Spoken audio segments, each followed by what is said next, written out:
Hey, so if you want your screenshots to be saved safely online and accessible from anywhere, yeah, using Cloud Upload in ShareX is a great solution. In this guide, I'll show you step by step how to save your screenshots to the cloud automatically.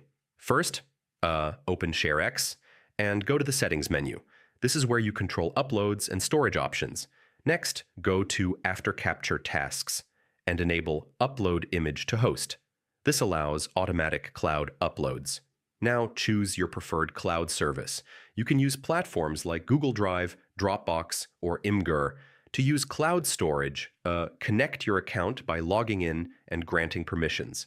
You can customize how files are uploaded, like folder location, privacy settings, or file naming. Now take a screenshot to test the setup. It should upload automatically to your cloud and generate a link. Once uploaded, you can access your screenshots from any device using your cloud account.